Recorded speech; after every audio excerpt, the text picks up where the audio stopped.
There's Marseille, Grenoble, Lyon, and Genève.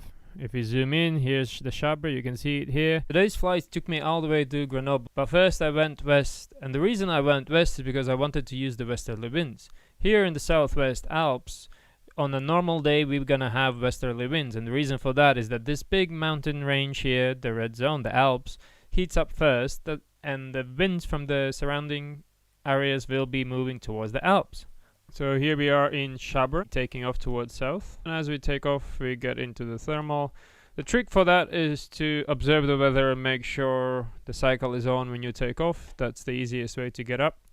When I got here, it was a bit tricky. The day was still stable early, and I had to work my way up. And then all of a sudden, this guy on the 777 King joined me. So you can see I'm moving around here, because sometimes he was going up faster and sometimes I was, so I made sure I stay with the fastest going up lift till eventually I decided to leave at about 2,000 meters. Usually I like to make this transition not less than 1,700 meters. The higher the better, because this next ridgeline here works pretty well. Of course, the higher you are the better, because then you can do this and connect to the next lift. Still was pretty tricky in the lower stages. The day was still not really 100% on, and it was kind of quite light down low.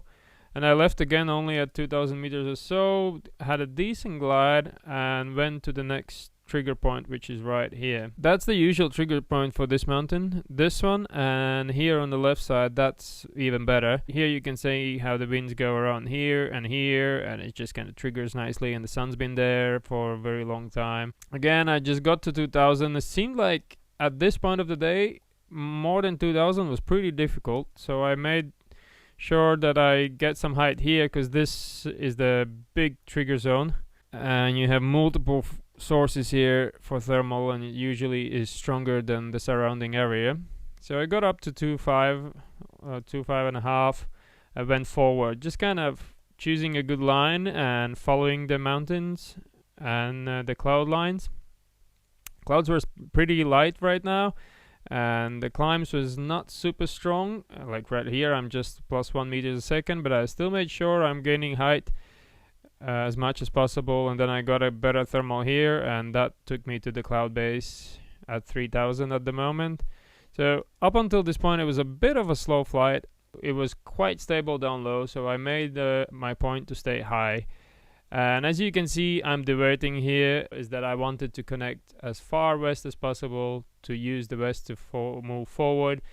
There are different ways how to approach this flight, or how to go to Grenoble. This is definitely not the fastest way, but it is one of the ways. On top of that, I didn't really know if I'm gonna go to Grenoble at this point, or I'm gonna try for some triangles, so I decided to go as much fast as possible first, see how the day goes, and then move forward.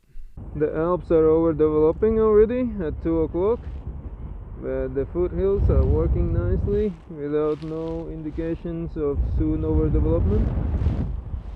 Nice clouds right there, about 3,000. And again here, just kind of staying at the cloud base and topping out a little bit, just a couple 100 meters, just kind of using the cloud suck to stay under the clouds and fly slow just to stay high. I left a little lower than I wanted, but the glide seemed to be alright, and I just went for it. Nice, a little bit cross tailwind, getting 60 kilometers an hour glide over to the cross and straight to the first trigger point in front. This mountain usually works well. Today it wasn't the strongest thermal, it was like in 0, 0.5s, 1, but I still made my point to get as high as I can. And here I'm getting at 3.3, almost 3.4. And that was enough for me to do the next big crossing, and that is a tricky one, because this whole area in front, that is a national park, and you're not supposed to be lower than 300 meters above it. The ridgeline here on the right is outside of the park, and you can hug it as tight as you want, but not the green foresty area in front of you. So the trick here is to connect to the ridgeline on the opposite side to pass over the airspace, and the airspace is mainly for national park, for the animals, not to disturb the wildlife. I made sure I'm following under the cloud streets and arrived with 50 meters to spare, not to be in the airspace. I knew the place, I've been there before. I know it's a good trigger point. You have this col here, and the cliff moves up, so it's kind of the perfect location for it. Got a really nice thermal here, not super strong, but like 2-3 meters a second. Got to the base, or a little under the base, and kept going forward. And as you can see here, I went up a bit. I'm just using cloud suck to go forward. This ridge will keep you up all the way, but I prefer to fly high instead of low. I make better decisions as I'm calmer up high near the cloud base. I really don't like to be too close to the ground. You have more stresses. You have to control the wing a lot more actively, as the ground is very close, and if you do have a collapse or anything, you have no time to react. But when I'm here at 2,900, 3,000, I'm really high above the ground. I have lots of time. I can enjoy the flight, the views. I can be more relaxed. Also, all the thermals are better and stronger when you're higher up.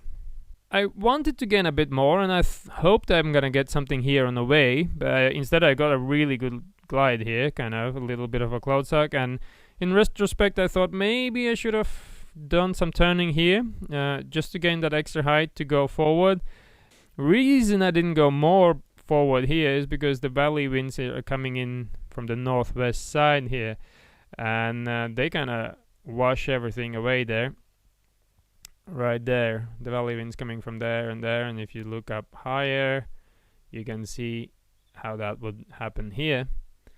So I really didn't want to push more, because I knew that more likely than not, I'm just going to be losing altitude and not really gaining any height.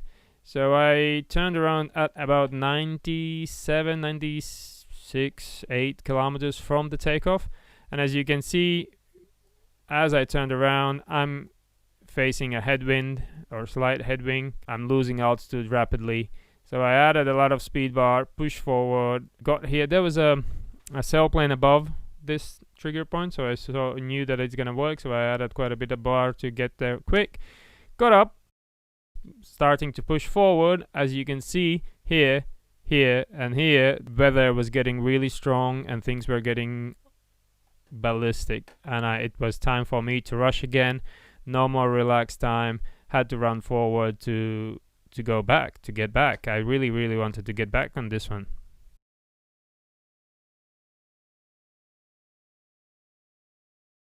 You can see the line is almost identical around here, just a little bit more east as the west wind pushed the cloud base a little bit more towards east. Got up as much as I could. Cloud base, as the day progresses, gets a bit higher. I got to 3.3 there, 3.4. Really nice altitude, and really this was my first mistake of the flight. Problem here was my observation. So I saw a few clouds here, and here. And I thought, okay, I'm gonna do the line like this and then go forward there, instead of the more traditional route, which would be this eastern ridgeline here. But the cloud I chose to was a dying one, and by the time I got to it, there was nothing left for me. So I ended up being in a shadow and losing altitude as I'm going in the sink as well.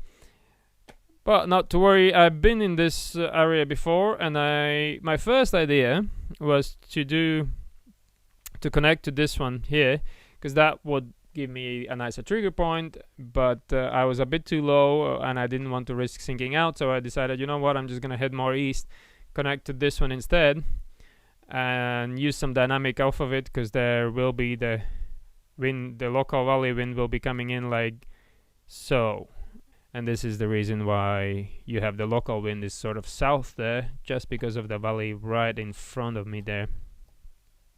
Plus the sun's shining nicely there. There are some landing options, and I had some local vultures there showing me where the thermal is right about here, and went all the way up with them.